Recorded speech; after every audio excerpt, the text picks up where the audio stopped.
Bonsoir à tous, 18h30, c'est l'heure de Talkiji. Bienvenue dans ce 13e numéro du Talk Show Info Jeune dans le cadre de l'opération Tu fais quoi cet été porté par l'Union nationale de l'information jeunesse. Et attention, la semaine prochaine, on change. On ne sera plus en Tu fais quoi cet été, mais Tu fais quoi pour la rentrée.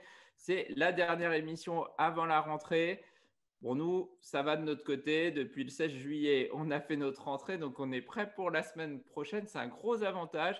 On vous a concocté une petite émission hyper zen cette semaine, puisqu'on aura au programme Nathalie, qui est coach sophrologue, qui viendra nous donner des conseils pour vivre sa rentrée hyper zen et éviter le stress. Pour vous mettre zen et dans les bonnes conditions, on aura double ration de coups de cœur cette semaine. 2 coups de cœur. On aura Mam et Cécile. Mam, il est dubitatif sur le coup de cœur. Ce sera peut-être son premier non-coup de cœur. Sortez peut-être vos Doliprane. On parlera de Tenet. On aura l'actualité de Chan vue en dessin. Et on fait un petit coucou aux supporters parisiens. Si vous êtes supporters parisiens, restez pour Croc Actu. Cette semaine, je vous aurais concocté un petit jeu. On va aller dans les archives. C'est un jeu de vieux, vous allez voir, ça va être super. Mais ça revient à la mode, mon jeu de vieux. On terminera par Rosen avec Q comme sexualité. Et on sera en duplex d'Albi à l'occasion de l'Urban Festival de la ville d'Albi dans l'heure du show. Et on parlera skateboard pour un programme bien chargé. Pas de Tour de France cette semaine. Bon, on a 2 invités de Nice, c'est le grand départ du Tour, donc on ne voulait pas faire de concurrence à ESSO. Cette semaine, on retrouvera Mariam la semaine prochaine. En tout cas, si Mariam vous manque, rendez-vous sur YouTube, sur la chaîne Info Jeune. Il y a des pastilles vidéo des aventures de Mariam à Toulouse notamment, et on la retrouvera dès la semaine prochaine. Et on va passer après le petit jingle. Vous êtes habitués maintenant à notre invité de la semaine.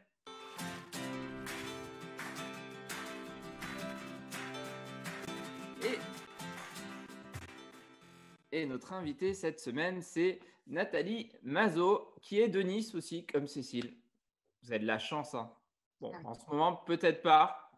Il y a un peu d'agitation dans vos rues. On va dire qu'il y a de mais vous avez encore sûrement le soleil, la Côte d'Azur. On se met déjà dans une ambiance zen. Nathalie, tu es coach sophrologue, c'est ça? Exactement. Bonjour à tous. Oui, je suis sophrologue. Tu auras la chance d'avoir ma dernière question. Tu fais quoi cet été ou tu as fait quoi cet été? Alors cet été, j'ai essayé de mettre, on va dire, à profit ce que j'enseigne, c'est-à-dire j'ai profité un maximum de chaque instant. Parce qu'on peut être une sophrologue stressée? Ah ben, on peut avoir un stress malgré tout, c'est pas incompatible, mais justement, on sait le gérer. Super, et ben, on va en parler justement de gérer son stress parce que c'est la rentrée si on travaille, c'est la rentrée sûrement si on est apprenti parce qu'on rentre de vacances, et puis c'est la rentrée si on est collégien ou lycéen, et forcément, on est peut-être parfois content de retrouver les copains, mais ce n'est pas forcément toujours le cas. Et puis là, pour certains, ça fait très longtemps qu'ils ne sont pas allés au lycée ou au collège, donc forcément, pour certains, il va y avoir un petit stress. Moi, je voulais d'abord te poser une première question, Nathalie. C'est quoi une sophrologue? Pour ceux qui ne connaîtraient pas. Ça, c'est une vraie bonne question. C'est quoi une sophrologue? Alors, une sophrologue, j'ai envie de dire, c'est une thérapeute. Alors, thérapeute ne veut pas dire qu'on est malade, hein, pas du tout. C'est vraiment prendre soin. Donc, c'est un ou une thérapeute, hein, puisqu'il n'y a pas que des femmes sophrologues, il y a plein d'hommes. On est des accompagnateurs, on est des coachs du bien-être, du mieux-être. La sophrologie, le mot sophrologie, vraiment littéralement, sophrologie, c'est l'harmonie du corps et de l'esprit. Voilà, c'est vraiment le corps et l'esprit qui sont reliés et qu'on essaye d'apprendre à justement ressentir les choses pour les mettre à profit, que ce soit mentalement et physiquement. Alors, on y viendra, ça passe par des exercices sûrement. Et tout à l'heure, d'ailleurs, on sera un peu des élèves, des disciples, je ne sais pas comment on dit. Et la qualité principale d'une sophrologue ou d'un sophrologue, est-ce qu'il y a des qualités qu'il faut avoir quand on... Une en particulier, après, effectivement, bah, il faut on en parlera peut-être un peu plus tard, il y a une formation, etc. Mais une des qualités principales, c'est bon, d'être hyper adaptable pour s'adapter aux besoins de chacun. C'est vraiment, on fait vraiment un travail sur mesure. Est-ce C'est qu'il faut ça, un peu d'empathie, par exemple? Beaucoup ça c'est d'empathie? inévitable. C'est de toute façon un travail extrêmement tourné vers l'humain. Donc, il faut être passionné par les relations humaines. Il faut avoir envie d'accompagner, d'aider, mais dans un cadre, bien entendu. Hein. Ça, c'est hyper important dans un cadre. Et l'idée, c'est qu'effectivement, il faut avoir de l'empathie naturellement. Ça, c'est certain. Et comment on devient sophrologue? On en parlait justement de la formation. Peut-être que certains se disent, moi, j'ai envie de devenir sophrologue. Ouais, Et donc, comment bah, je fais? bien sûr. Alors, la sophrologie, aujourd'hui, est une profession qui est malheureusement non réglementée au sens littéral du terme, c'est-à-dire qu'il n'y a pas de diplôme réellement, il y a un titre. Euh, J'encourage vraiment tous ceux qui s'y intéressent à chercher vraiment des établissements, des écoles sérieuses. Pas toujours évident de faire le tri, mais en tout cas, ce que je peux vous dire, c'est qu'il faut essayer de regarder les écoles qui sont justement avec un regroupement professionnel, qui, à la fin du cursus, peuvent valider le fameux titre RNCP. Alors, RNCP, hein, pour les initiales, c'est au répertoire national. RNCP, répertoire national des certifications professionnelles, toujours cet oubli de certification professionnelle. Donc, c'est vrai que c'est important parce qu'on est dans une profession qui touche à l'humain. On a des personnes en très bonne santé, mais on a aussi des personnes qui peuvent avoir des difficultés à un moment donné de leur vie, donc être fragiles. Donc il est vraiment important de se tourner et de faire une formation vraiment sérieuse. Voilà, c'est très important. C'est-à-dire qu'aujourd'hui, je parle des sophrologues qui ne sont pas forcément diplômés, c'est ce que ça veut dire? Ou je peux me dire sophrologue, moi, demain, si je le souhaite? Ou... En théorie, oui. En théorie, oui, mais comme aujourd'hui encore en psychothérapie, par exemple, il n'y a pas vraiment de diplôme au sens psychothérapie, hein, pas psychologue, hein, mais donc on est un petit peu dans toutes ces spécialités de sciences molles, enfin, j'appelle ça les sciences molles, qui viennent en complément évidemment des thérapies classiques et notamment par exemple la médecine, hein, pour des personnes qui auraient besoin de traitement, de choses comme ça. Hein. Jamais on se substitue, bien évidemment. On vient en aide et en complément de psychologues quand il y a vraiment des difficultés psychologiques, d'ordre émotionnel, etc. Mais du coup, effectivement, tu as raison, n'importe qui peut effectivement se revendiquer sophrologue. D'où l'intérêt de quand même se renseigner sur effectivement la personne. Après, les diplômes, j'ai envie de dire, en l'occurrence, ils n'existent pas en sophrologie à part ce titre RNCP, mais ça ne veut pas toujours non plus dire que la personne est un bon professionnel, mais en tout cas, avoir suivi une formation sérieuse, ça par contre, c'est important. Alors, Voilà. je trouve un professionnel qui est un sophrologue qui a suivi une formation qui est RNCP, c'est quand même sécurisant. Malgré tout, il y a Voilà, des formes de reconnaissance, notamment en absolument. termes de formation. Pourquoi je viens te voir, par exemple, et qui vient te voir au final? Pourquoi je viendrais? Alors, juste une petite précision, il y a aussi l'idée qu'un sophrologue qui a fait une formation normalement adhère aussi à un groupement professionnel, il y en a D'accord. plusieurs, et effectivement, ça donne un code de déontologie. Donc, il y a aussi l'application d'un code de déontologie. Donc, effectivement, il y a un respect de certaines règles qui sont vraiment essentielles, dont la bienveillance, dont le respect, etc., la confidentialité, évidemment, une écoute. Et voilà. Donc, voilà, c'était une parenthèse, mais c'est important de Oui. le préciser. Et puis Alors, parfois, il y a le bouche à oreille peut-être aussi qui peut fonctionner. évidemment, évidemment, le bouche à oreille, ça, c'est forcément. Après, après, qui peut venir nous voir? Eh bien, j'ai envie de dire tout le monde. Tout le monde, parce qu'à un moment donné, tout le monde peut se retrouver confronté à des petites problématiques, petites ou grandes, problématiques qui vont de troubles du sommeil, importants ou peut-être juste passagers, des troubles de concentration, un manque de confiance en soi, des problèmes relationnels avec son entourage, etc. Enfin, il y a une multitude de problématiques qui peuvent être soulagées par la sophrologie. Encore une fois, c'est pas de la magie, hein. D'accord? Donc, on peut aider toute personne qui le souhaite. Exactement comme nos collègues psychologues, par exemple. Si la personne ne veut pas ou n'est pas enclin à s'ouvrir, à souhaiter faire une démarche, le psychologue ne pourra pas l'aider. Hmm. On est sur cette même difficulté, c'est qu'on aide les personnes qui le souhaitent et qui veulent bien s'inscrire dans une démarche d'ouverture d'esprit, Alors, de etc. toute façon, quand je viens voir un sophrologue, c'est une démarche volontaire parce que Tout à on ne fait. m'a pas prescrit des séances de sophrologie. Donc, j'ai une démarche volontaire. Alors, il y a peut-être des gens qui vont le découvrir ce soir. Alors, de façon involontaire, parce qu'ils venaient peut-être pour Tolkiji, j'espère.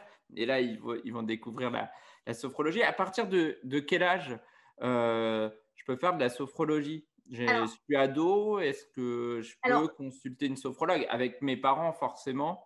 Alors absolument, c'est pour ça que il y avait cette petite précision, c'est qu'on peut le faire à partir de très jeune. Moi, j'ai des collègues qui interviennent dans des crèches, par exemple. Voilà, donc pour te dire que c'est vraiment petit, 3, 4 ans. À partir du moment où il y a une compréhension des mots, des échanges, etc. Donc ça peut très bien se faire avec des tout petits, évidemment avec des préados, des ados, et puis après adultes jusqu'à l'infini, hein, y a pas d'âge.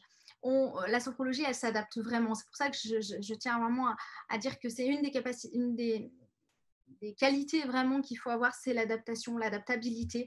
Parce que la sophrologie, elle s'adresse à des gens en pleine santé, des sportifs, des jeunes, etc.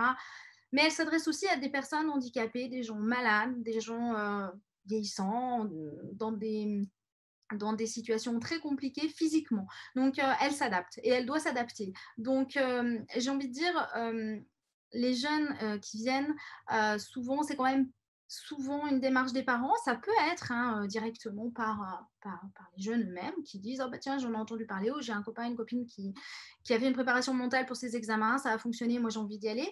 Mais c'est souvent une démarche des parents. C'est pour ça que quand tu dis volontaire, oui, mais parfois elle peut être engagée par les parents forcément quand il s'agit de mineurs. Voilà. Et Enfin, le donc, travail aussi. quand je viens voir un sophrologue, ça se passe comment? Je frappe, Alors, je rentre, et là, qu'est-ce qui se passe? qu'est-ce qui se passe? Alors, il se passe une rencontre. Voilà, une rencontre. Donc, j'ai envie de dire, comme je dis à chaque fois que je rencontre un client potentiel, l'idée, il faut qu'il y ait quelque chose qui se crée entre nous, une alchimie. C'est une rencontre, il faut que la personne ait envie qu'on travaille ensemble. Il y a un échange, évidemment, pour savoir les besoins, quelle est la problématique, en quoi on peut aider la personne. Ensuite, à suivi de cet échange, il y a des exercices qui sont adaptés forcément à la problématique de la personne et encore une fois aussi à, à l'âge, à l'état de santé, etc. de la personne. Donc des exercices qui seront plus dynamiques, donc en mouvement. C'est pas non plus on n'est pas sur des grands, on n'a pas besoin d'être un grand sportif non plus, mais enfin en mouvement en tout cas. Et puis également, il y a un moment plus de sophro dite relaxative, donc qui va être plus statique. On peut la faire assis, allongé, par terre, comme la personne le souhaite. Et puis également, de nouveau, un échange, parce que l'idée, c'est quand même d'échanger, de mettre des mots sur des mots, souvent, sans jeu de mots. Mais l'idée, c'est quand même d'arriver à vraiment partager les ressentis physiques et émotionnels de la personne pour la faire avancer. C'est vraiment l'idée, c'est de faire prendre conscience à la personne. Voilà. D'accord. Alors, on va rentrer dans le concret maintenant. Pas dans le concret. Pour les jeunes, en tout cas. Bien. Projection, j'ai 16 ans. Bon, je ne les fais pas. C'est vrai, c'est vrai. Non, je fais beaucoup moins. Euh, J'aime bien l'école, mais pas trop. Mm. Un jeune normal, on va dire, hein. On est le 27 août aujourd'hui. La rentrée, c'est dans 4 jours. Et forcément, est-ce que je suis normal si j'ai une petite boule au ventre? Avec le petit réveil qu'il y a dans ma tête qui décompte les jours. Alors, déjà, la première chose, c'est que tout sophrologue et coach et tout thérapeute ne doit pas porter de jugement. Donc, normal, moi, c'est vrai que c'est très bien que tu poses cette question parce que très souvent, les clients me disent est-ce que c'est normal, j'ai ressenti ou j'ai pas ressenti. Voilà. Chacun est différent, donc il n'y a pas de normalité, d'accord. Par contre, cette petite boule au ventre à laquelle tu fais allusion, on est très, très, très, très nombreux à l'avoir ressentie. D'ailleurs, elle n'est pas forcément toujours au ventre. Elle peut être aussi au niveau de la gorge, chez certains. Ailleurs, hein, aussi, dans la tête. Bref. Après, l'idée, c'est que cette petite boule, la première chose, s'il y a des petits outils, hein, parce que la sophrologie, c'est ni plus ni moins des outils hein, qu'on met à disposition des personnes. L'idée, c'est vraiment de faire prendre conscience à la personne comment elle visualise ça. Parce que, effectivement, on s'accorde tous à parler de cette boule au ventre. Mais parfois, ça peut être plutôt sous une forme de carré, parce que les ongles, ils pourraient blesser, et quand on respire, on a l'impression que ça fait très très mal.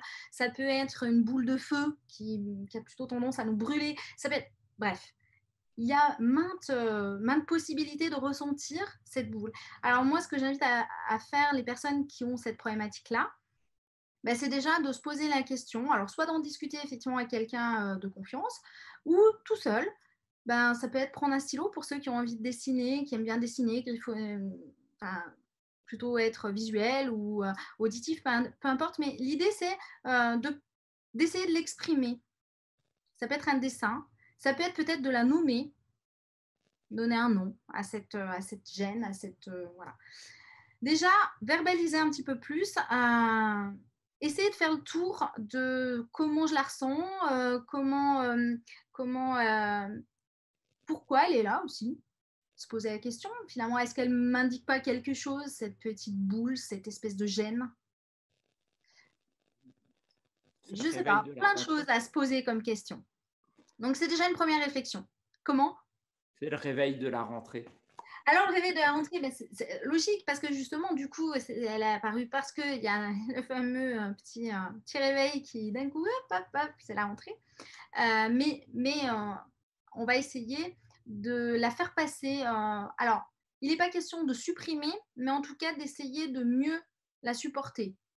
Alors, comment on peut faire? Parce que, comme je l'ai évoqué tout à l'heure, il y a quand même on a bien compris que c'est une notion de stress. Le stress, il y a le bon stress et le mauvais stress. Il ne s'agit pas non plus de tout effacer le stress, hein, parce que ça deviendrait problématique. Donc, qu'est-ce qu'on peut faire? Alors déjà, des exercices de respiration, puisque la sophrologie est basée essentiellement aussi sur la respiration. C'est vrai qu'on ne sait pas bien respirer, donc apprendre, réapprendre en tout cas à respirer, avoir une respiration qualitative. Cette respiration qualitative, elle passe par le ventre en fait. Donc, un exercice assez simple, c'est déjà de se poser et de prendre le temps vraiment d'essayer d'être en pleine conscience. Alors, je ne sais pas si ça parle à certains, cette pleine conscience, on en parle aussi en méditation, donc effectivement, c'est des cousines très proches de la sophrologie. L'idée, c'est vraiment de se poser et de prendre une minute, c'est pas grand-chose dans les emplois du temps surchargés qu'on a tous, et de se dire, ben voilà, je vais me concentrer sur ma respiration. Je vais peut-être mettre une main sur mon ventre, par exemple, ça peut m'aider. Je vais inspirer par le nez, d'accord? Et je vais inspirer en essayant de compter 1, 2, 3, 4. Et je vais souffler. Alors, quand on inspire, on va inspirer, on va gonfler son ventre, comme si on avait un ballon de baudruche dans le ventre. Donc, on inspire par le nez en gonflant son abdomen. On compte 1, 2, 3, 4, 5 si on peut. Et on va souffler par la bouche. Et en soufflant par la bouche, on va souffler en rentrant tout doucement le ventre, tout doucement, tout doucement, tout doucement, pour visualiser l'air qui va ressortir en expirant. Et on expire, on inspire le bon oxygène, des petits cœurs tout bleus, des petits oiseaux tout bleus, tout est beau, on inspire les bonnes choses pour son corps et on expire le dioxyde de carbone, la pollution, les déchets, le stress, l'énervement, les envies de violence et tout ça, et on va l'extraire en expulsant l'air. Ok? Donc ça, très simple à faire. Ce petit exercice, il prend sur une minute, vous faites 5 cycles, c'est-à-dire j'inspire 1, 2, 3, 4, 5 peut-être, j'expire 1, 2, 3, 4, 5, 6 peut-être, et pareil, 5 cycles, et vous avez votre minute. C'est pas grand-chose. Mais si vous le faites réellement, il vaut mieux faire une minute réellement connecté à votre corps, à vos ressentis, plutôt que de se lancer dans un truc où à vous dire ah, tiens, je vais me faire 10 minutes, mais en fait, on va avoir plein de pensées qui vont nous traverser et finalement, réellement, on aura très très peu de minutes qualitatives. Donc, le faire une minute en étant bien concentré sur ce qu'on fait, en étant concentré sur cette respiration. Je vous invite à le faire en fermant les yeux. Ça vous met dans une espèce de bulle et ça permet qu'on soit pas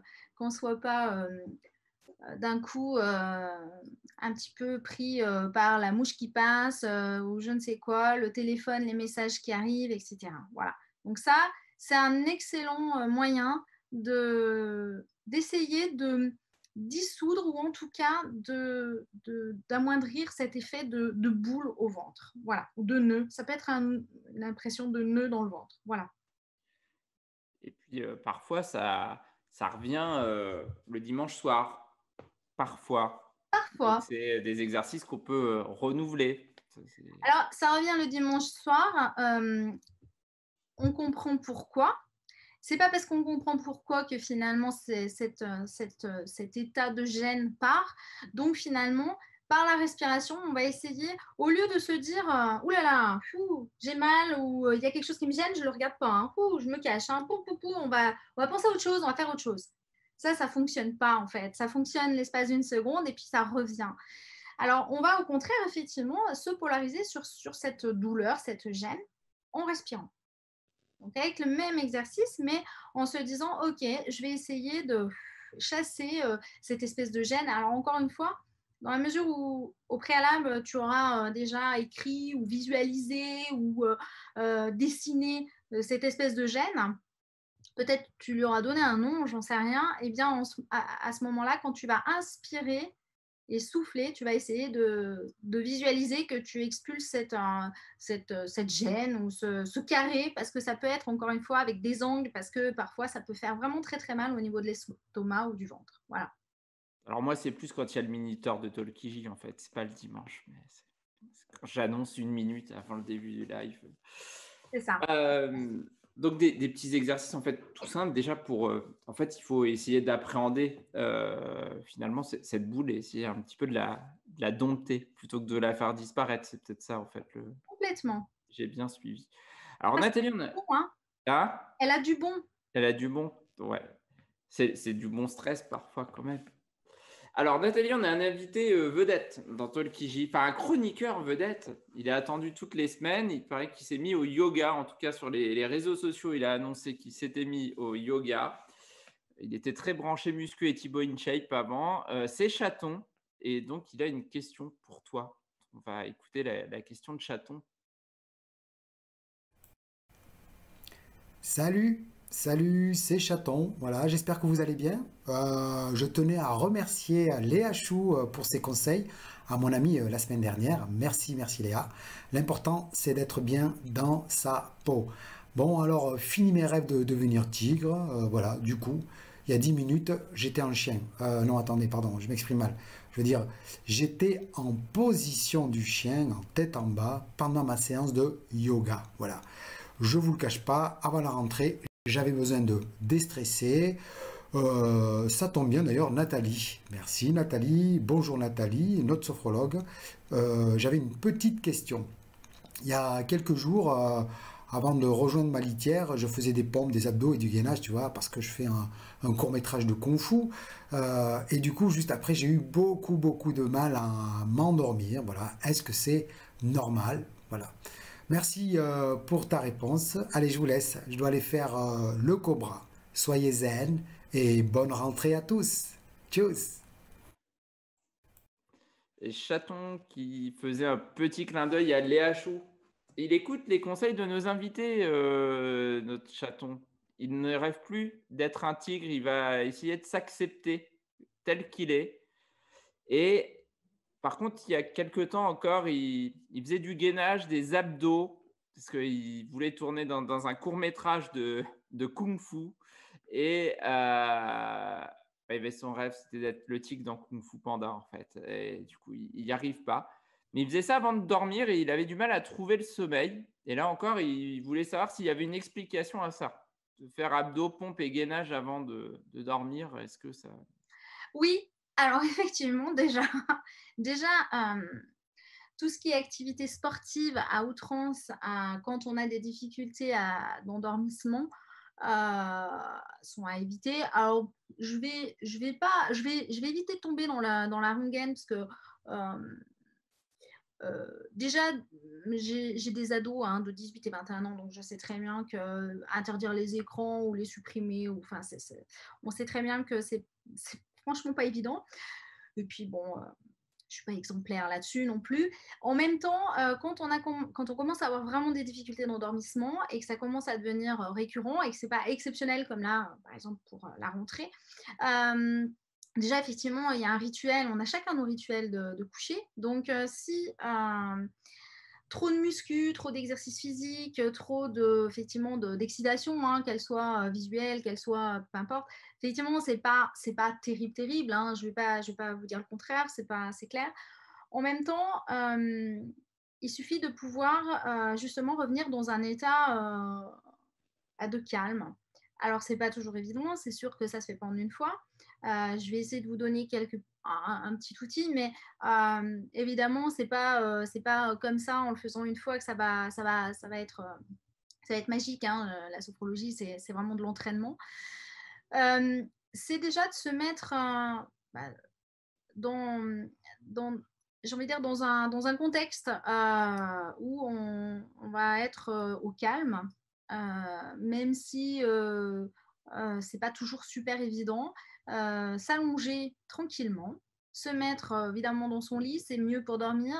Après, chacun voit son problème, mais bon, c'est quand même mieux. Dans le noir, pas dans le noir, il faut absolument s'adapter à ce qu'on a envie, ce qu'on aime, parce qu'il y a des gens, ça angoisse dans le noir total, et il y en a d'autres, au contraire, ils ont besoin de totale obscurité pour dormir. Donc, encore une fois, il faut s'adapter, évidemment, à ce qu'on aime ou ce qu'on n'aime pas. Puis, ça peut évoluer aussi hein, dans le temps, ça aussi, donc savoir s'écouter. L'exercice que je propose, c'est l'exercice que je pense vous faire pour justement vous détendre un petit peu et vous faire un petit peu justement sentir réellement, on va dire, le lien qu'il y a entre le physique, les ressentis physiques et les ressentis psychologiques, mentaux. Donc, si vous le souhaitez, on peut faire un petit exercice si ça vous convient. Ok? Oui. Ah bah oui. Non, Alors, parce que d'habitude, ils dansent. Des fois, ils font du dessin, ils dansent. Bon, là, ça va. mais Pas c'est besoin de très bien par contre. matériel. C'est très bien de En danser. plus, pour une fois, je vais pouvoir participer. Absolument, absolument. Alors par contre, la seule condition, c'est d'être que chacun qui souhaite faire l'exercice en direct se met dans une situation sécurité, c'est-à-dire que voilà, assis dans un fauteuil ou en tout cas sur une chaise ou peut-être même assis ou allongé par terre, mais en tout cas voilà, être en sécurité, pas un petit peu en équilibre sur une planche ou je ne sais quoi.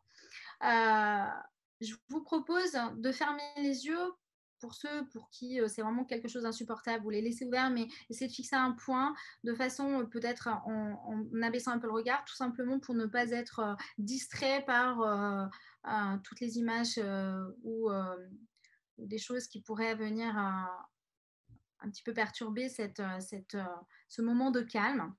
Donc, je vous invite à fermer les yeux, à prendre une profonde inspiration par le nez tranquillement, en essayant un petit peu de gonfler l'abdomen tout doucement et de souffler tout doucement par la bouche. Je vous propose de porter attention au point d'appui de votre corps.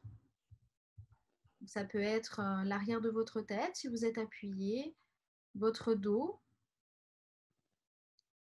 vos fessiers, l'arrière de vos jambes, vos pieds ancrés dans le sol,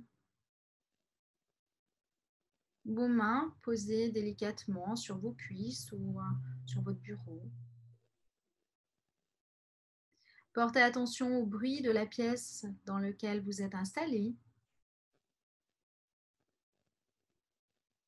Et tout en continuant à respirer calmement, je vous propose d'imaginer comme une petite bulle de détente au sommet de votre crâne. Une petite bulle, vous savez, comme on faisait les petites bulles de savon quand on était petit, ces espèces de petites bulles toutes légères, multicolores, translucides. Imaginez que cette petite bulle va diffuser la détente à l'intérieur de votre tête. Elle va rouler délicatement sur votre front.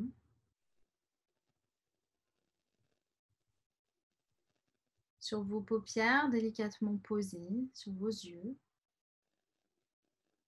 Le long des ailes de votre nez. Peut-être sentirez-vous votre mâchoire se décrisper. Portez attention à l'air frais qui entre par vos narines et l'air tiède qui ressort par votre bouche légèrement entrouverte. Laissez cette détente se diffuser maintenant dans votre nuque. Abaissez vos épaules naturellement. Sentez cette détente parcourir vos bras, vos avant-bras, vos mains jusqu'au bout de vos doigts.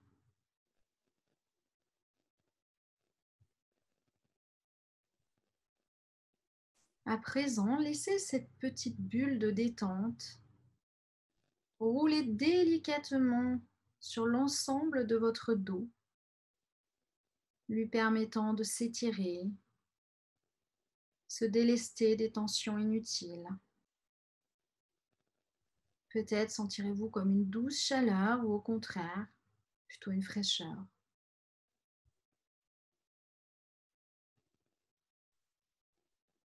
Laissez la détente maintenant gagner votre torse. Portez attention à votre poitrine. Sentez les mouvements de votre cage thoracique qui monte et qui descend au gré des inspirations et des expirations.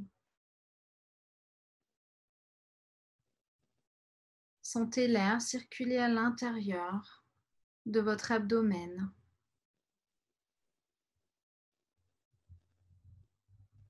Laissez la détente se diffuser maintenant dans votre bas-ventre, vos jambes, vos cuisses, vos genoux,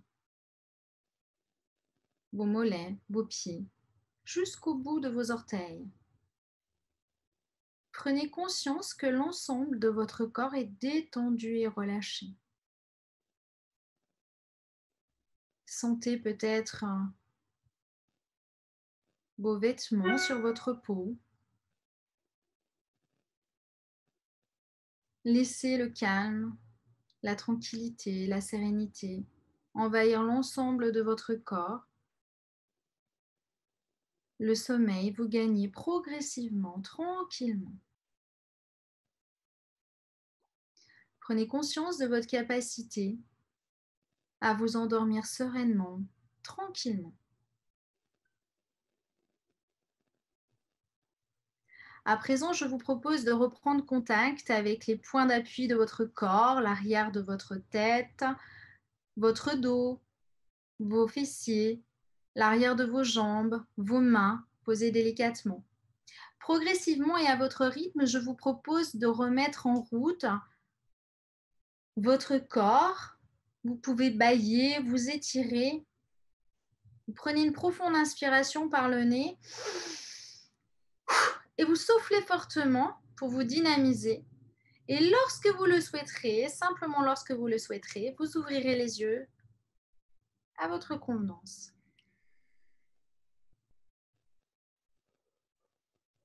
Est-ce que ça va pour tout le monde? Bon, ben, on va aller se coucher. Super.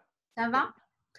Alors, juste une petite précision. Évidemment, là, je vous ai donc dit à la fin de reprendre contact avec les points d'appui. Et puis, évidemment, je vous ai fait inspirer profondément et souffler rapidement.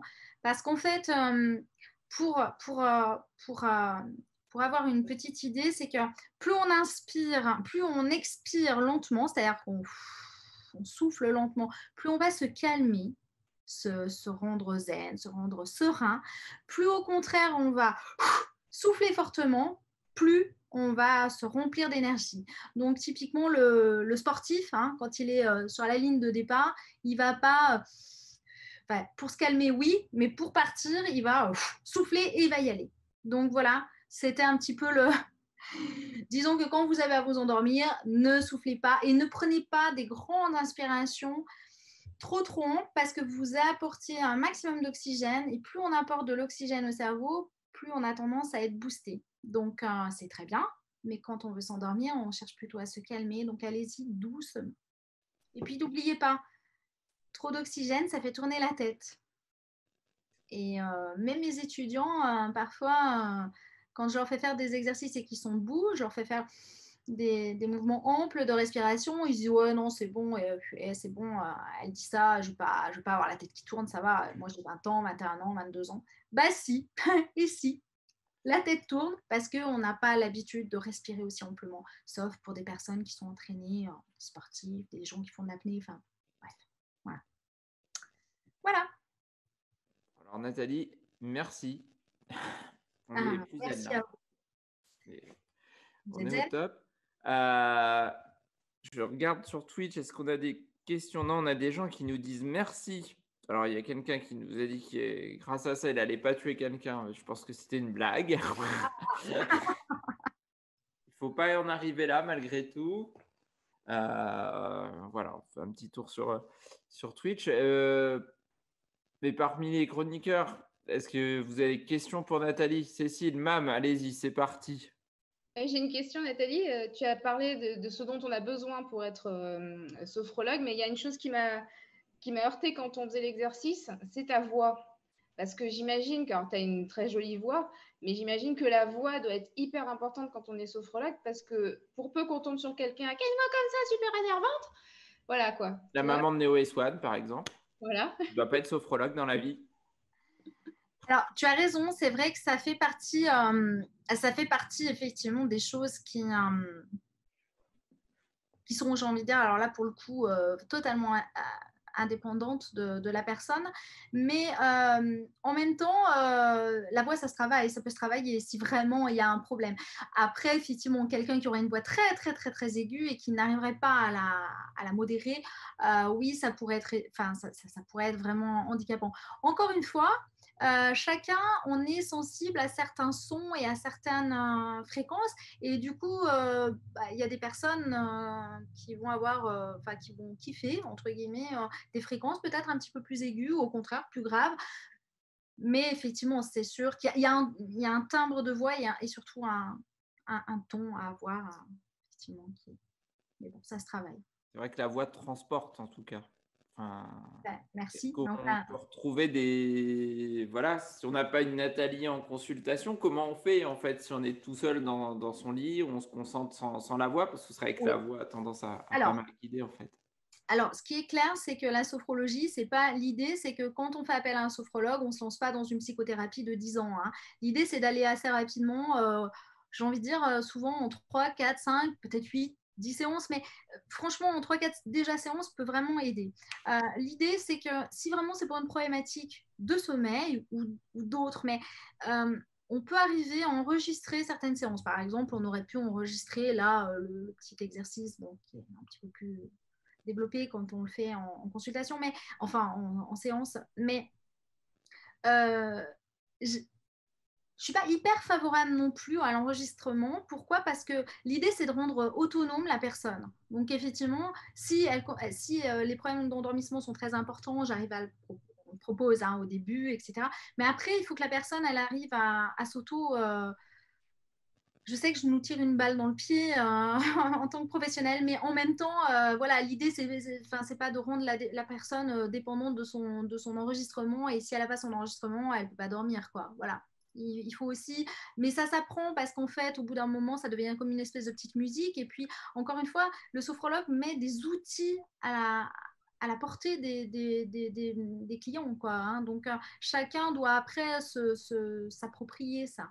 Mais ça se fait très bien progressivement. Encore une fois, au bout d'un moment, avec les séances, il y a une espèce de petite musique qui se met automatiquement dans la tête, quoi. Alors, Mam, tu avais une question et après, il y a Shan. Plein de questions ce soir. C'est un peu à la manière des inconnus. Qu'est-ce qui fait un bon sophrologue d'un mauvais sophrologue? Mais c'est ce que je disais tout à l'heure. En même temps, qui suis-je pour juger de mes pairs? après, j'ai envie de dire, c'est comme un bon psychologue ou un mauvais psychologue, c'est un bon médecin ou un mauvais médecin.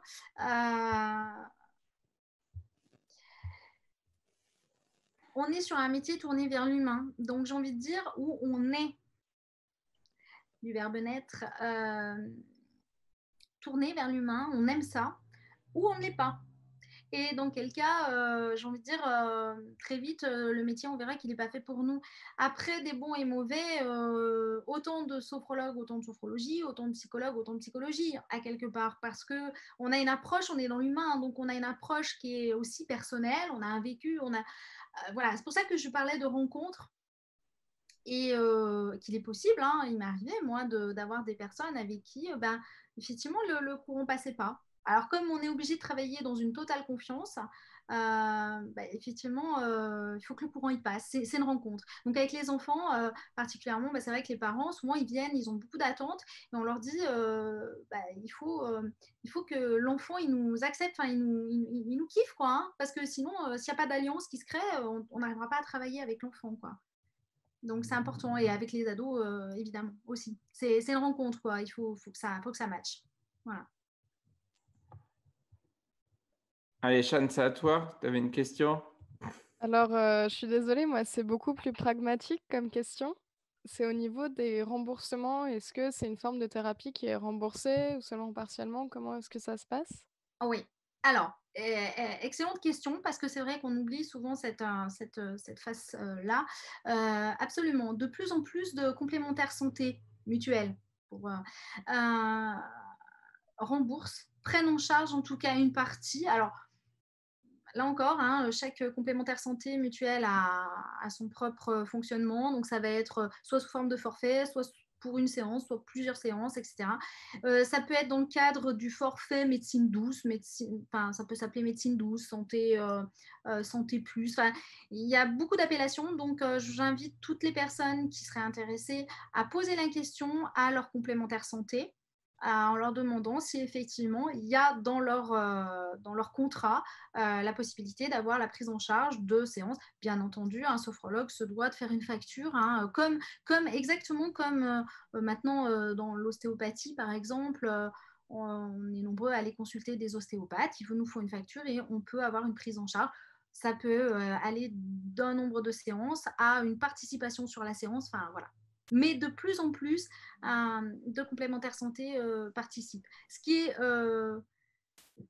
bien sûr, est favorable pour nous, évidemment, mais ce qui peut laisser vraiment comprendre aux personnes qui seraient très sceptiques sur ces méthodes-là que réellement, il y a vraiment des bienfaits à faire appel à des sophrologues parce qu'on peut vraiment en retirer un très bon bénéfice. Voilà.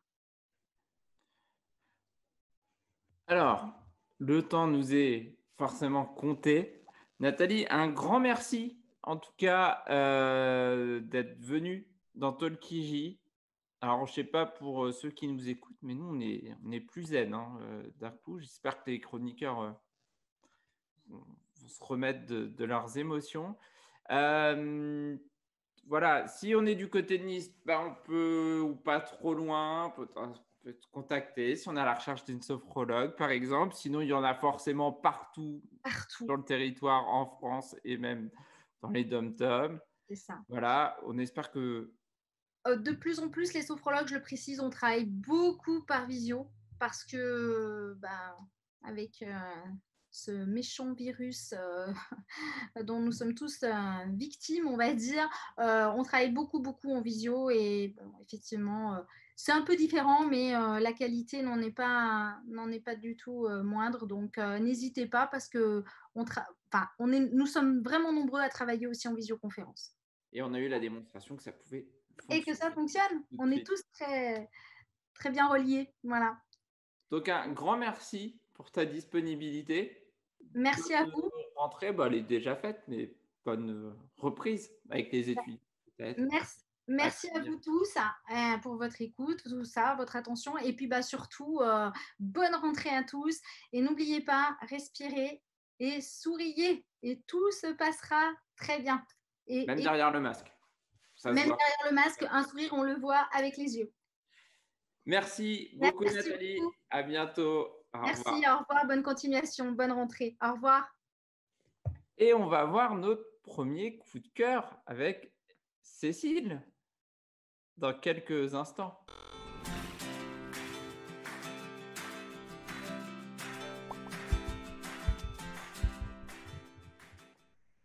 Et donc, Cécile, toi, ton coup de cœur, il n'y a pas besoin de Doliprane.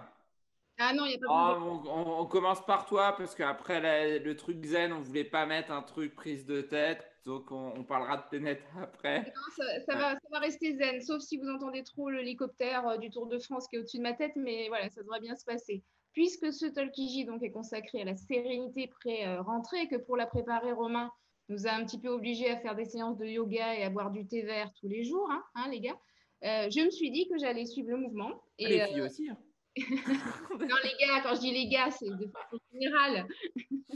Et je vais vous parler de ma série Feel Good de l'été. Alors certes, voilà, c'était cet été, elle est sortie depuis le mois d'août, mais bon, je suis pas trop en retard. C'est la saison 2 de Umbrella Academy. Je pense que vous connaissez déjà. Alors c'est d'autant plus chouette que cette série, moi au départ, elle m'a pas trop accroché. La première saison, pas du tout. Et puis là, par contre, j'ai vraiment kiffé. 10 épisodes, c'est passé super vite. Donc je récapitule très rapidement. Il était une fois, on va jouer avec la voix, il était une fois, en 1989, 43 enfants qui naissent le même jour, à la même heure, de femmes qui n'étaient pas enceintes. Vous voyez, déjà, ça commence fort. Hein. Bon, il est arrivé des choses plus folles. Ils naissent en fait avec des pouvoirs assez spécifiques et 7 d'entre eux vont être adoptés par un milliardaire qui est complètement cinglé, qui décide de fonder donc l'Umbrella Academy, il appelle ça l'Umbrella Academy, qui va être chargé de protéger le monde grâce au fameux pouvoir de ces gamins. Et dans la saison 1 donc, de la série, les 7 frères et sœurs, qui donc sont maintenant adultes, devaient empêcher l'apocalypse. Et cette année, dans la saison 2, ils doivent changer le futur en se retrouvant dans le passé. Est-ce que vous me suivez? Croyez-moi, à côté de Tenet, c'est simple. On va y revenir, on va y revenir. C'est pour Mamadi. Donc, quand la saison 2 commence, en fait, ils sont tous envoyés au début des années 60 dans la ville de Dallas. Et là, vous vous dites Dallas, années 60, j'y reviens. Mais en fait, à des mois et à des années différents. En fait, ils sont isolés les uns des autres et ils vont devoir reformer le groupe en 1963. Et c'est ça qui est super intéressant, en fait, c'est qu'on va tous les suivre avant qu'ils ne se reforment et qu'ils vont tous avoir des parcours très différents dans les années 60, au début des années 60, drôles, graves, tendres, même politiques aussi. Il y a vraiment un discours politique. Par exemple, on a Klaus qui est un des les enfants, hein, Klaus qui est l'ancien toxico qui ressemble maintenant à Charles Manson, qui devient malgré lui le gourou d'une secte, ce qui lui va très bien parce qu'il est très drôle. Luther qui est à la fois un homme, mi-gorille. Il est très très fort et du coup il devient l'atout de choc d'un mafieux. Vania qui est la plus puissante de toutes les enfants, elle se retrouve à protéger une fermière et son fils. Diego, lui, il va carrément directement se faire interner parce qu'il va essayer de prévenir la police de l'assassinat qui va arriver en 63. Évidemment, il va finir chez les fous. Allison, et c'est là où je parlais de politique, Allison, elle se bat pour les droits des Afro-Américains, à avoir les mêmes droits que les Blancs. Et à cette époque-là, on sait bien que c'est compliqué. Et puis il y a Five aussi. Five, c'est le seul des enfants qui n'a pas de prénom. Il s'appelle 5. Parce qu'en fait, au début, leur père adoptif leur a donné des numéros. Voilà. Et donc, Five, lui, il est coincé dans le corps d'un ado de 16 ans, alors qu'en fait, c'est le plus âgé de tous, il a 60 ans. Et lui, du coup, c'est lui qui cherche à réunir tous ses frères et sœurs. Et puis, il y a le petit dernier qui, lui, s'appelle Ben. Il est mort quelques années plus tôt lors d'une mission. Mais en fait, il est toujours resté à l'état de fantôme. Et en fait, il est toujours là autour de ses frères et sœurs. Et il n'y a que Klaus, dont c'est le pouvoir de voir les morts, qui le voit. Mais juste pour embêter son frère, il fait en sorte de ne pas le dire aux autres. Comme ça, au moins, voilà, le pauvre, il est complètement esselé. Et en fait, là, vraiment, dans cette saison 2, la petite histoire va rejoindre la grande histoire, puisque novembre 63, comme vous le savez, c'est la mort de Kennedy, hein, et que du coup, tout va tourner autour de cet événement-là. Et c'est vraiment une période passionnante. Alors, évidemment, pas pour Kennedy, hein, le pauvre, ça a mal fini pour lui, mais pour nous, c'est vrai que moi, c'est toujours quelque chose qui m'a assez fascinée. À retenir, il y a 2 personnages secondaires en plus du casting, hein, cette saison qui sont très très réussis, et puis il y a ce lien fraternel entre les 7 qui est toujours assez beau, même si c'est toujours très chaotique, hein. Ils ont des problèmes à communiquer. Bon, par contre, la super méchante est nulle, mais bon, ça, tout peut pas être parfait. Et sinon, dernière bonne nouvelle, et je vous laisse, Ellen Page, qui est quand même la seule vraie star de la série, on va dire, cette année, elle a appris à sourire. Et moi, je dis, c'est un petit miracle, hein, ça nous change la vie, voilà. Ça se regarde sur Netflix et c'est mon bon plan anti-morosité pour affronter cette rentrée. Super. Moi, j'ai quand même une question, Cécile. Même si on va me dire qu'on est en retard, c'est pas grave. Oui. Comment on fait pour regarder la deuxième saison d'une série dont on n'a pas aimé la première? C'est un concours de circonstances. On m'a poussé à regarder, en fait. Et je remercie la personne qui m'a poussé à regarder au début. Il dit, viens, on regarde, on commence. Et ben après, j'ai adoré. Comme quoi, tu vois. Donc, il faut persévérer. Tout à fait. Voilà. Bon, on verra qu'avec Tenet aussi. Il va persévérer, vraisemblablement. Et on passe tout de suite à Croc Actu avec Chad dans quelques secondes.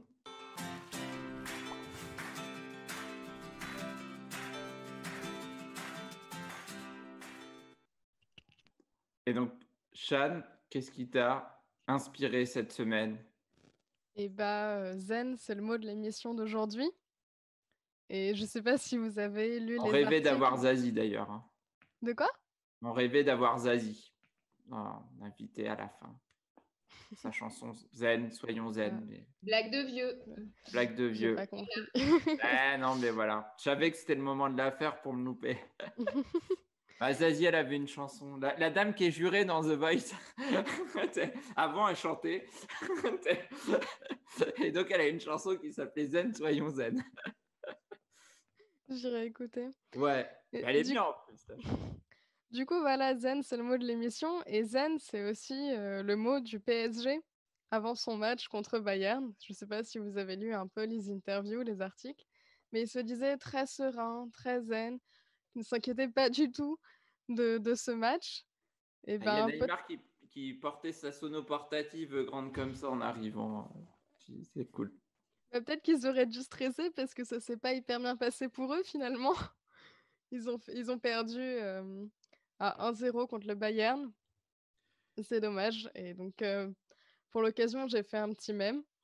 C'est le PSG qui a bien commencé, mais qui a un peu perdu bêtement. Mais bon, Voilà. c'était rigolo à Bêtement, regarder. on ne sait pas, on ne fera pas le débat. Alors, je sais qu'il y a eu des débats enflammés autour du match, hein, même au sein de l'équipe Tolkiji. Un petit coucou quand même aux supporters parisiens.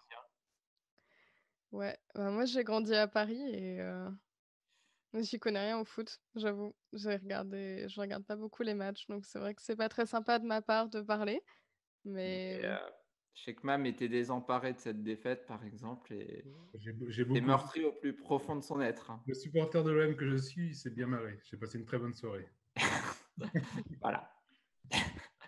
Rappelons que très vite, il y aura un match PSG-OM et je pense que celui-ci, encore une fois, vaudra son lot de mèmes, son lot de remarques sur Twitter. Mais en tout cas, oui, on ne pouvait pas passer à côté de cette finale de la Ligue des Champions. moi je me suis bien marrée en tout cas en la regardant. Et en regardant les mêmes après. Voilà. J'étais le seul à être désemparé peut-être. Voilà. N'étant ni supporter de Marseille, ni de Paris. Bon, et ben en tout cas, réagissez. Que vous soyez supporter de Paris ou de Marseille, n'hésitez pas à réagir au dessin de Chad cette semaine. On poursuit avec le deuxième coup de cœur. Alors, on va peut-être pas remettre de jingle, hein. Mam, c'est ton heure. T'es pas prêt? Si. Si.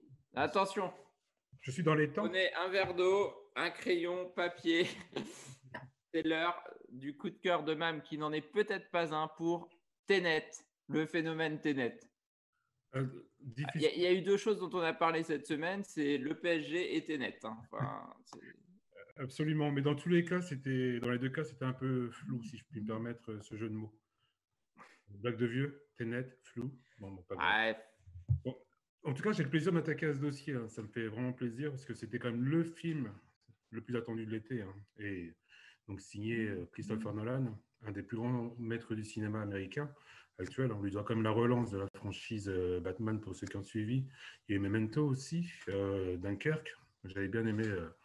J'avais une très belle expérience avec Dunkerque. Interstellar aussi, qui était bien, très philosophique, quoique un peu long. Mais bon, là, il change de registre avec Tenet. Donc, un blockbuster. Quand je dis le film le plus attendu de l'été, vous n'êtes pas sans ignorer que les salles obscures vivent des moments très difficiles en ce moment. Les salles se désemplissent, baisse de fréquentation. Donc, les programmateurs, les exploitants comptaient beaucoup sur ce film qui a failli être, dans la sortie, a failli être repoussé. Tant mieux, il est sorti le mercredi 26. Spécialement pour l'émission, je l'ai vu plus tôt, donc en avant-première. Maintenant, savoir est-ce que ça vaut le déplacement ou non, je vous en dirai plus dans quelques minutes. Toujours est-il, c'est qu'il est très difficile de s'exprimer sur ce thriller. Je ne vous cache pas que j'ai un peu de difficulté. On bascule entre action, espionnage, fantastique, tout ça autour d'un concept qui est le fil conducteur du film, qui est l'inversion du temps.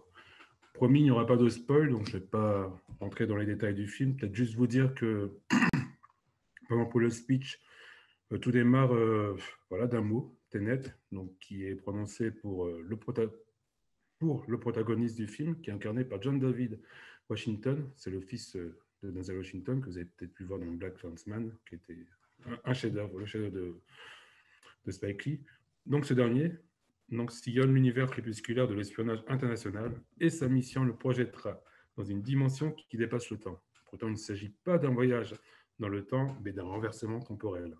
Effectivement, une fois que j'ai dit ça, vous vous en doutez rapidement que la bande-annonce, pas que la bande-annonce, en tout cas ce résumé, que ce film s'annonce un peu plus compliqué, comme j'ai précisé il y a quelques jours, que Les Visiteurs. Les Visiteurs, c'est beaucoup plus simple. Je ne vous cache pas les aventures de Jacques Pouille et leurs allers-retours. Franchement, j'ai compris tout de suite. Là, Tenet, c'était un peu plus alambiqué, un peu plus compliqué. Même la bande-annonce, d'ailleurs, que je n'ai pas vue, je refuse de voir les bandes-annonces. Peut-être une histoire de costume dans Les Visiteurs, ça simplifie. Ou de Ninja 4, je ne sais pas. Mais toujours est-il que même une proche m'a dit, on voit une bande-annonce, j'étais déjà perdu. Toujours est-il qu'il faut aller le voir.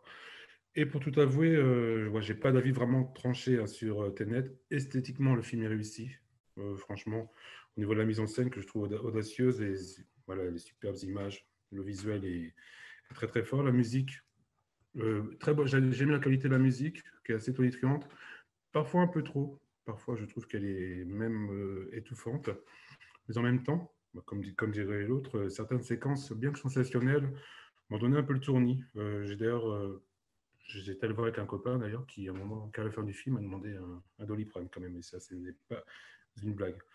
Mais bon, en tout cas, ce qui est sûr, c'est qu'il faut le vivre comme une expérience sensorielle, que effectivement tous nos sens sont mis à rude épreuve. Bon. Christopher Nolan, on sent qu'il avait envie quand même de nous plonger dans la confusion, nous, les spectateurs, donc en tout cas, c'est réussi. Mais à force de brouiller les pistes et de jouer avec les séquences temporelles, au moment, on ne sait plus trop qui est qui. Voilà où on est. Moi, j'ai perdu le fil de l'histoire. Hein, je vous l'admets. Sur la première fois que j'ai vu, j'ai perdu le fil de l'histoire au milieu. J'ai retrouvé mes esprits un peu à la fin. Voilà, bon, c'est le concept du film. Donc, du coup dans la mesure où il nous perd, on est un peu partagé entre. Voilà, on passe un moment, c'est divertissant, mais à un moment, tu ne sais plus où tu es, c'est confus. Même des fois, c'est même confus. Des fois, c'est même too much par rapport à l'équilibre.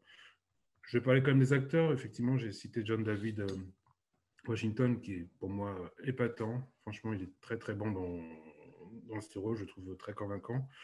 Il partage l'affiche avec Robert Pattinson, que j'ai trouvé beaucoup plus effacé. Voilà, il ne m'a pas trop emballé. Et le méchant du film, j'ai trouvé très caricatural. Mais ça, je laisserai vous faire votre idée. Et c'est un film qui divise déjà. Ça arrive souvent pour ces films qui sont très très attendus. Le webzine dont j'ai la charge, exceptionnellement, 2 de mes pigistes ont vu le film et voilà, un a adoré, l'autre a détesté. Il parle même d'un montage totalement foireux, ça c'est l'idée. L'autre part d'une œuvre exceptionnelle. Donc c'est ça qui est intéressant, c'est que même au sein de notre rédaction, ce film a amené beaucoup de débats, beaucoup de discussions. Mais bon, je sais que je suis sorti un peu mitigé, peut-être un peu frustré, mais en même temps, je ne m'attendais pas je voulais pas non plus d'un film simple. C'est vrai que des films comme Matrix, on ne savait plus trop où on était par moment, Inception aussi. Mais là, il pousse le bouchon un peu un peu plus loin. Mais c'est peut-être aussi la force de ce film, justement, de nous interroger, de nous interpeller, de nous secouer et voilà, et d'amener les échanges qu'on peut avoir là. Et c'était peut-être aussi ce qui fait là aussi la magie du cinéma. Et je pense même que Tenet, dans dans quelques années, pourrait devenir culte. En tout cas, le record peut-être qu'il pourrait battre, c'est le nombre de visionnages par personne. En tout cas, je fais partie de ceux qui vont le voir à plusieurs reprises, déjà pour comprendre. J'ai prévu d'emmener mon fils, j'ai pas le choix, mais bon, j'espère le retrouver à la fin. Peut-être que lui-même m'expliquera ce que je n'ai pas saisi. Peut-être que c'est à chacun aussi de se faire son interprétation. Toujours est-il que je n'ai pas peur d'y retourner. Voilà. Comme c'est une expérience, je suis prêt à la retenter. Et voilà, je vous invite aussi à aller le voir, à vous faire votre propre opinion. Et surtout, pensez quand même, pour la première diffusion, à prévoir votre Doliprane. Et ce n'est pas une blague, c'est vrai que c'est un film qui peut faire mal à la tête, qui est saisissant aussi, mais qui mérite aussi le coup d'être vu parce que c'est quand même du grand spectacle, c'est du grand cinéma, c'est aussi divertissant. C'est aussi pour ça qu'on y va. Et ça s'appelle Tenet de Christopher Nolan. Et ça dure 2h30. C'est en 2h30 et c'est tout public. Donc ça fait qu'un Doliprane, c'est toutes les 4 heures. Donc... Absolument. Et donc tu iras pour la 3e fois même, quand même. Oui, même pas peur. Bon, en même temps, j'ai la chance de par mon métier d'aller au cinéma gratuit. Ça aide. Mais j'invite d'aller le voir, mais je préviens que voilà, on peut ressortir frustré, voire confus. Parce que parfois, c'est too much. Voilà, tu sais plus. Voilà. Mais bon, il faut y aller. Ça s'appelle Tenet. En tout cas, pour y aller 3 fois, c'est quand même qu'il y a un intérêt à aller le voir, au-delà de le comprendre. En tout cas, tu n'as pas répondu aux questions que tout le monde se posait, notamment sur Twitch et que certains se posent. C'est est-ce qu'on peut m'expliquer le film? Non, parce que en tout cas, c'est impossible à expliquer. Et puis, dans les chroniques que je fais en général, je n'ai pas trop envie de donner dans l'explication. Ouais. Mais c'est vrai, quand tu vois Jacouille la fripouille, effectivement, je reviens là-dessus. Mais... Alors moi, je fais coucou à des connaissances. À côté. Ils doivent battre un record de revisionnage des visiteurs. Genre... Oui, oui. Mais non, mais après, c'est un film à aller voir, mais c'est inexplicable, irracontable, et peut-être que chacun se fera son idée. Mais voilà. En tout cas, le film à voir en cette fin d'été. C'est un des films marquants le film marquant de l'été, et ce sera sans doute un des films marquants de l'année 2020. Eh bien, bon 3e visionnage, Mam. Merci. Et je vais vous proposer rapidement un petit jeu, quand même.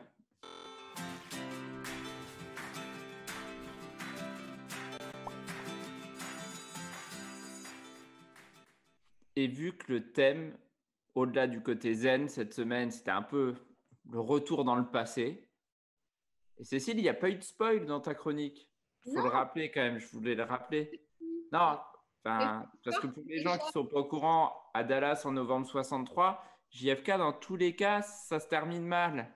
C'est l'histoire, ça n'a rien à voir avec le scénario. Donc voilà. Et ben moi, je vous propose une petite plongée dans le passé et dans les jeux du passé avec le juste prix. Oula, oui. Attention, ça va revenir bientôt. Bon, Chan, tu vas redécouvrir. Je crois que ça revient bientôt, le juste prix. Et il y avait un jeu où il fallait deviner forcément le juste prix de la vitrine. Mais là, on n'est pas là pour deviner le prix de mon micro, par exemple. Mais on va jouer avec les aides ou les montants minimum d'aides. Et vous allez devoir le deviner. J'ai toujours rêvé de dire c'est plus, c'est moins. Bon, alors, on va commencer facile. Je vais vous demander le SMIC net en France pour un travail à 35 heures. Attention les informateurs jeunesse.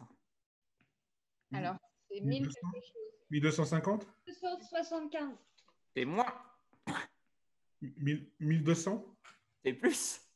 1220. C'est moins. 1210. C'est plus. 1213. C'est plus. 1217. C'est plus. 1218. C'est plus. Bon, là, on va y arriver. 1219. Oui, bien joué. Donc, c'est 1219 euros net pour un travail à 35 heures, soit un montant à peu près de 0,03 euros net de l'heure. Je pense notamment aux gens qui font du babysitting, par exemple, qui parfois se posent cette question. Et là, il faut ajouter les 10% de congés, notamment si vous faites des CESU. Allez, on va complexifier un petit peu la chose. Le montant minimal de la bourse sur critères sociaux du Crous pour l'année 2020-2021 à l'échelon 0 bis. 106 euros. Combien? 106 euros. Ah, alors sur 10 mois, Chad. Ah, sur 10 mois, 1006. C'est plus. c'est 1000. Ça fait combien? 106 fois 10? 60. C'est un peu moins. C'est moins. Bon, on n'est pas loin, c'était dur. Bon, et c'est 1032 euros sur l'échelon 0 bis. Sachant que c'est échelonné et que ça peut aller jusqu'à l'échelon 7 où là, c'est 5679 euros au maximum en bourse. Mais voilà, tout va dépendre de votre un dernier, parce que là, on cherche des logements en ce moment. Je voulais le montant maximum de l'avance Locapass d'Action Logement. Alors, pendant que vous cherchez, qu'est-ce que c'est que l'avance Locapass? Donc, c'est un prêt à taux zéro pour avancer finalement votre dépôt de garantie quand vous entrez dans un logement. C'est un prêt à taux zéro, donc vous rembourserez des mensualités jusqu'à 25 mois maximum. Et donc, cette avance, ce dépôt de garantie, ce Locapass, c'est quoi le montant maximum qui peut vous être attribué? 1000 euros. C'est plus. 1500. C'est moins. Tu disais, Rosen? 1200. 1200 euros. Bonne réponse de Rosen. Ouais. Bravo. Et petite dernière, le montant de l'aide financière exceptionnelle de l'État pour l'embauche d'un apprenti mineur, donc un jeune de moins de 18 ans. 4000. C'est plus. Alors 6000. C'est moins. Moi, j'avais dit 7000, mais j'aurais dit 7000. Mais 5000. Oui, 5000 pour un mineur et c'est 8000 pour un majeur. Voilà. Cette aide financière. Et ça, ce sera pour tous les contrats signés entre le 1er juillet 2020 et le 28 février 2021. Je pense aux jeunes qui veulent faire une formation en alternance ou un apprentissage et qui galèrent en ce moment à trouver. Forcément, ça peut être un avantage et quelque chose à mettre en avant dans votre recherche auprès des employeurs. Voilà, c'était mon petit jeu.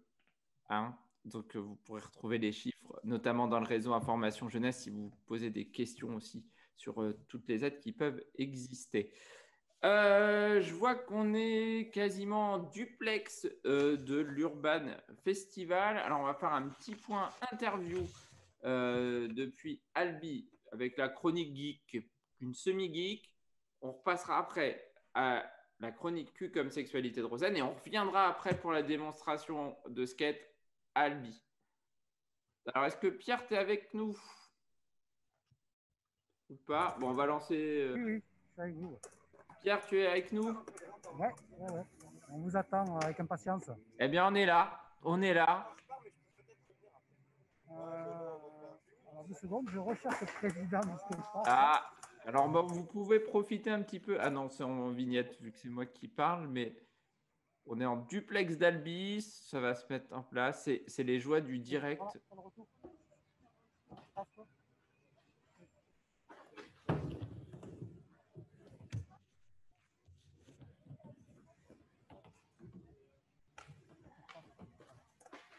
Bonjour.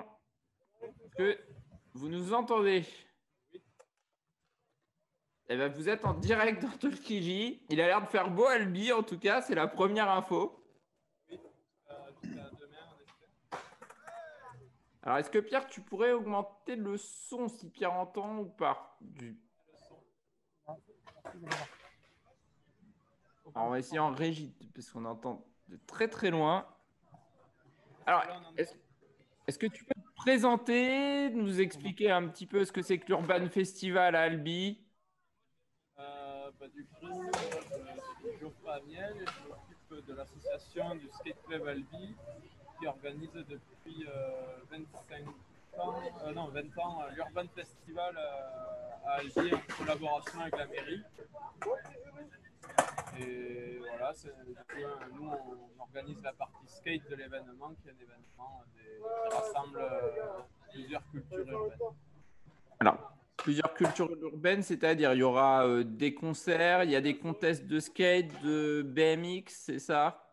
C'est ça, alors moi je m'occupe que de la partie skate, donc des fois je suis un peu maladroit sur les autres disciplines, mais en gros il y a du hip-hop, du graph, du skate et du BMX. Et peut-être un jour il y aura du parcours s'ils arrivent à se monter en association. Et voilà, après du coup sur chaque discipline il va y avoir des programmations propres. Nous par exemple au skate on essaie d'avoir tous les ans des concerts et des animations skate compétition et aussi loisirs avec des défis histoire que vraiment tout le monde s'y retrouve, quoi, que ce soit pas juste pour les professionnels de la compétition.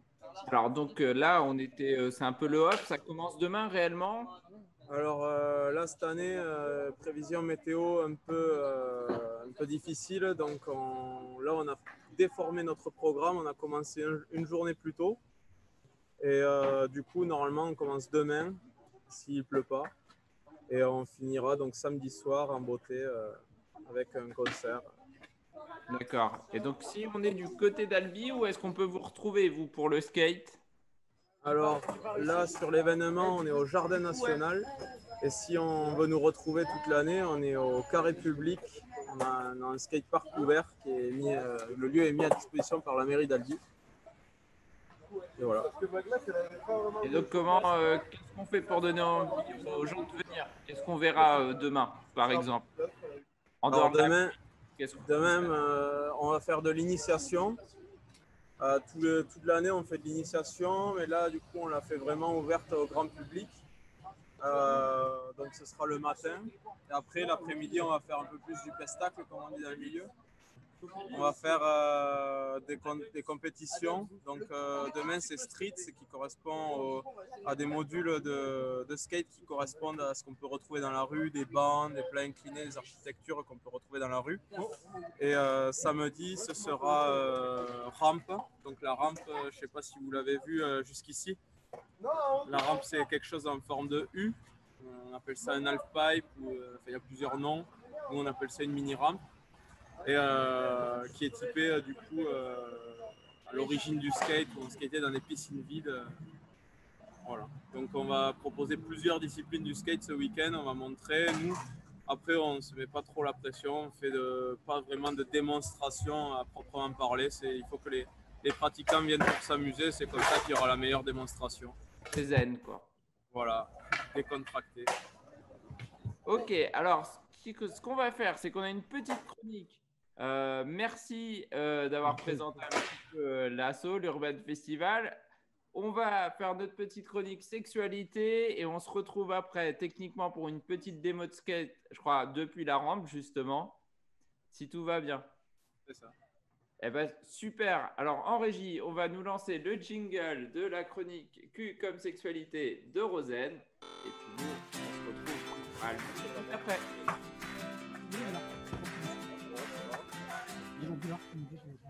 Alors Rosen, de quoi tu vas nous parler dans Q comme sexualité aujourd'hui? Bien, bonjour à tous. Alors, moi, je voulais un petit peu remettre les choses dans leur contexte, étant donné que je remarque, et j'imagine que vous avez remarqué aussi, que beaucoup de jeunes, et pas que les jeunes, hein, mais vu que c'est dirigé plus vers les ados, bon, donc j'engueule pas les ados, hein, j'engueule tout le monde. Mais en fait, les mots qui sont utilisés généralement, qui peuvent aussi avoir des connotations homophobes, telles que PD. Donc, PD qu'on peut écrire PD ou PD, les deux lettres. Donc, en fait, c'est une abréviation du mot pédéraste. Alors, pédéraste qui désigne une attirance d'un homme adulte envers un garçon plus jeune, généralement un adolescent. Donc, voilà ce que ça veut dire quand on dit pédé à quelqu'un. Et puis, généralement, donc ça, c'est du côté des hommes, mais après, il peut très bien y avoir aussi tous ces synonymes qui vont être pédale, folle, lopette, tante, tata, tantouze, tafiole, et j'en passe, tarlouse. Il y en a quand même pas mal, mais tout ça, il faut savoir aussi que donc c'est utilisé comme maintenant c'est devenu assez comme je sais pas, comme si on disait n'importe quel mot, mais ça a un impact réel quand même, il faut quand même le noter. Et ce qui est con, mais c'est même moi mon entourage par exemple, hein, j'en entends hein, qui vont dire ah le pédé machin, mais c'est très con de l'utiliser finalement, puisque déjà, c'est pas, je pense que si on demande la définition, la personne ne l'a pas vraiment. Et deuxièmement, qu'est-ce que ça veut dire? Ça renvoie quoi en fait quand on dit ce mot-là? Généralement, bon, c'est ça, t'es une fiotte, donc ça voudrait dire que les personnes, en pensant en plus qu'ils disent que la personne est homosexuelle, ça voudrait dire que les homosexuels, c'est des fiottes qui sont pas terribles, que voilà, donc quand on remet tout dans son contexte, c'est pas gégène, quoi. Et sinon, il faut savoir aussi que les utilisations de ces expressions, voilà, il y a un impact, mais il y a un impact aussi par la loi. Si quelqu'un décide de porter plainte contre une agression verbale, c'est aussi possible par rapport à ces mots-là. Et donc, à l'inverse, il y a aussi le mot gouine qu'on utilise aussi. Ce mot gouine, enfin pas à l'inverse, mais pour les filles. Donc pour les filles, c'est une appellation familière qui désigne d'être lesbienne. Mais pareil, sa connotation, elle est assez insultante pour certaines personnes, puisque en fait, la vraie définition dans le DICO, c'est donc terme d'injure qui se dit d'une coureuse, d'une femme de vie facile ou de mauvaise vie. Ce terme est aussi alors associé à la prostitution et au bordel. Donc voilà, donc c'est pareil, quand on utilise ce mot, c'est encore un autre impact que la personne peut recevoir. Et voilà. Puis il y a plein d'autres mots, j'ai envie de dire, qu'on peut utiliser à part cela. Voilà, donc tout simplement, essayez de faire attention à ce que vous dites. Voilà, ça peut vraiment faire très très mal. Et puis voilà, quoi, c'est nul d'utiliser les mots qui ne sont pas mis à la bonne place. Et puis, là, je vous ai sorti un petit drapeau. Alors, je voulais m'en acheter un grand que je puisse mettre dans les airs et tout ça, parce qu'en plus, il est beau. Je voulais un petit peu vous en parler pour vous donner l'histoire aussi, puisque ça, c'est le drapeau arc-en-ciel, donc le Rainbow Flag. Ouais, j'ai un super accent. Du coup, donc ces petites couleurs ne sont pas là pour rien, n'est-ce pas? Donc là, il y en a 6. À l'origine, il y en avait 8. Donc, le créateur de ce drapeau s'appelle Gilbert Baker. Il est donc artiste et donc aussi, alors excusez-moi, militant pour les droits LGBT+, LGBTQ+, et designer. Et donc, il est américain et il avait créé ce drapeau, qui est aussi utilisé dans d'autres, comme avec les Incas, par exemple, aussi pour qui est tout ce qui va être spirituel et de la paix. Donc, il a été utilisé là maintenant donc pour la communauté LGBTQ+. Et donc, là, les couleurs, que je vous dise un petit peu. Alors là, je ne sais pas si on voit trop, mais c'est rouge, orange, jaune, vert, bleu et violet. Voilà. Donc, le rouge, c'est pour la vie. C'est beau. Le orange pour la guérison, le réconfort et la santé. Parce qu'il y a plusieurs. Le jaune, c'est pour la lumière du soleil. Le vert pour la nature. Le bleu, c'est pour l'harmonie. Et le violet pour l'esprit. Alors voilà. Et donc, comme je vous disais, juste avant. Donc avant, il y avait 8 couleurs. Elles ont été enlevées parce qu'il y avait le rose au-dessus, tout en haut, qui était pour la sexualité. Et on avait le turquoise qui était pour l'art ou la magie. Mais vu que quand ils ont voulu imprimer ce fameux drapeau, en fait, il n'y avait pas les couleurs à l'impression de demander. Donc, ils ont enlevé ces 2 couleurs et c'est devenu ainsi couleur. Mais très beau et le thème et ce que ça signifie est quand même super chouette. Donc après, on en parlait en off et Shan a bien aussi précisé tout ça. C'est vrai qu'il y en a eu plusieurs maintenant aussi, des différents. D'ailleurs, je vous invite à aller les voir parce qu'il y en a énormément. Et puis, c'est intéressant de voir aussi toute l'historique, vraiment précisément, sur toute l'histoire aussi de la communauté LGBTQ+. Donc LGBTQ+, donc lesbienne, gay, bisexuel, transgenre, queer. Donc voilà, donc je vous invite à aller vous renseigner un petit peu plus et surtout de faire attention à ce que vous dites. Voilà, voilà. Et bien sur ce, ma chronique est finie. Et Shan a une petite réaction, je crois. Ouais, deux choses. Déjà, juste pour rajouter que maintenant, il y a aussi le I et le A qui sont ajoutés après le Q pour la communauté intersexe et les asexuels, c'est très important de s'en souvenir parce qu'il y a beaucoup de débats, notamment sur la législation autour de l'intersexuation, par exemple. Et, mais surtout, au sujet à la base, je voulais réagir sur les mots. PD, c'est vrai que c'est par exemple des termes que beaucoup vont utiliser sans savoir ce que ça veut dire, mais il ne faut pas oublier aussi qu'il y a des gens qui savent ce que ça veut dire et qui, nous, l'utilisent envers nous. Moi, je dis nous parce que ça m'est déjà arrivé de me faire insulter dans la rue comme ça, de façon très violente. Et il ne faut pas oublier que même si vous pouvez l'utiliser sans savoir ce que ça veut dire, nous, ça fait écho aussi à des agressions, à des choses qu'on a pu vivre.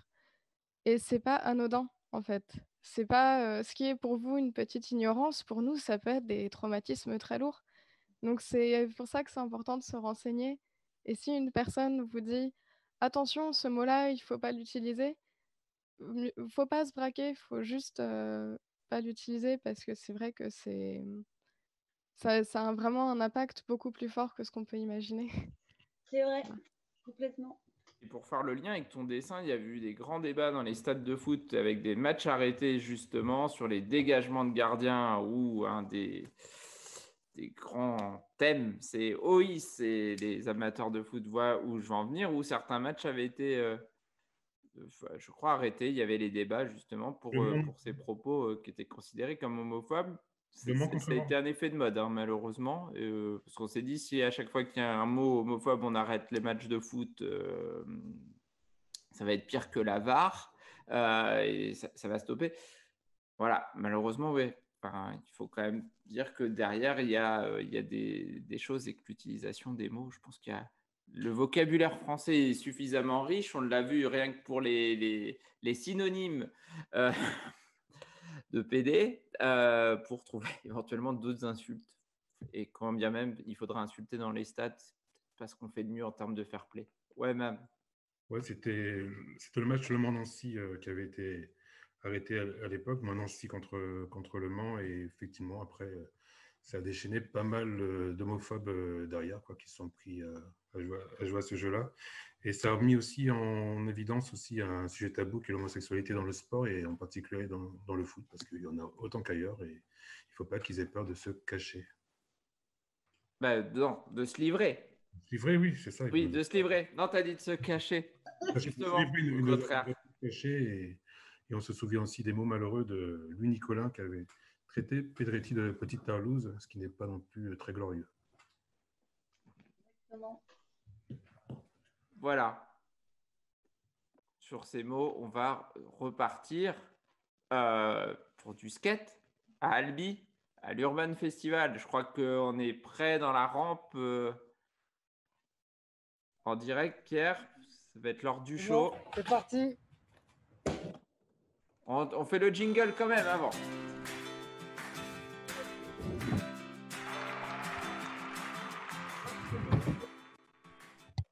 Et Pierre, c'est à toi.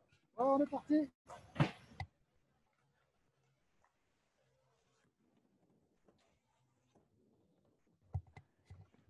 Faudrait que tu mettes un peu de son, Pierre, si tu peux.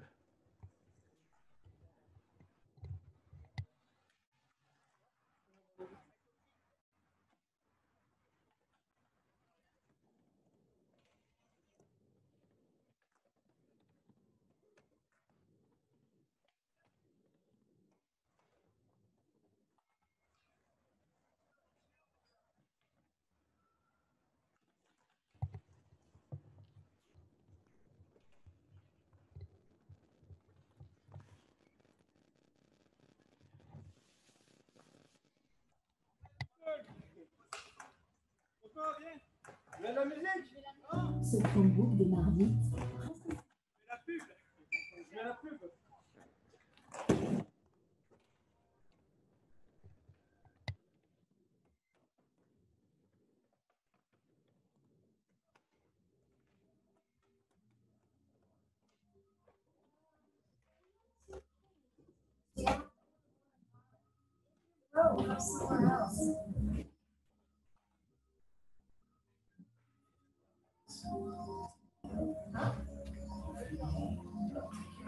Alors, on est en direct d'Albi. La démo va pas tarder.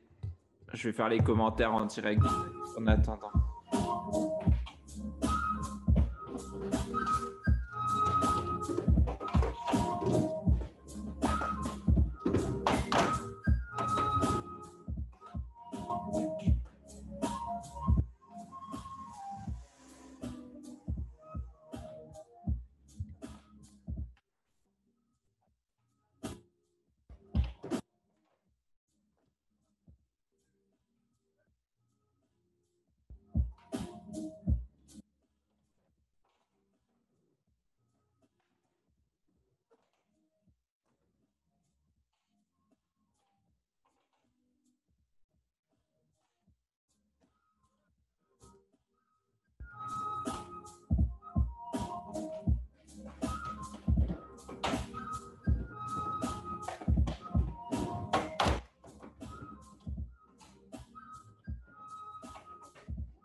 Merci. Merci au Skate Club d'Albi. Merci. Merci à vous. On était en duplex.